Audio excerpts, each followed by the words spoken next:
So we all know that the opioid crisis in America has produced numerous problems in local communities. One of the biggest problems we all face is needles and sharps that are being disposed of in public areas, playgrounds, school zones.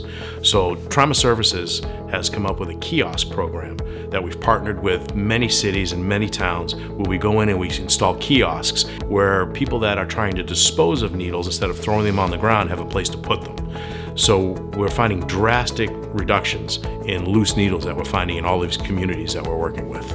Once the community decides to partner with us, we'll meet with community members, we'll walk any specific areas that they feel that they want to put the kiosk in. Again, we can put them in public areas, we can put them behind places. Some communities have done both. Our technicians that go down and service the kiosks are used to handling needles on a daily basis.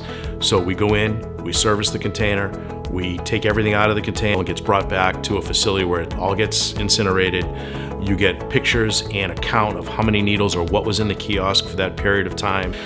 We clean the areas around the kiosk in case there's any debris that builds up or any needles or medications that miss getting placed in the kiosk. And we also take care of little issues that have popped up along the way, like graffiti or, again, trash and debris that ends up in and around the kiosks.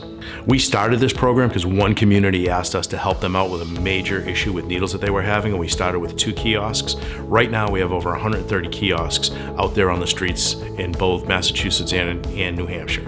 If you're interested in learning any information, or if you want us to come down and just explain the process, show you some photos, give you some actual detailed information on how it's working in communities, we'd be more than happy to do so. You can reach out to myself, I'll put you in touch with the right people, I'll come down myself and walk you through the process of it. We're not condoning needle use in public places.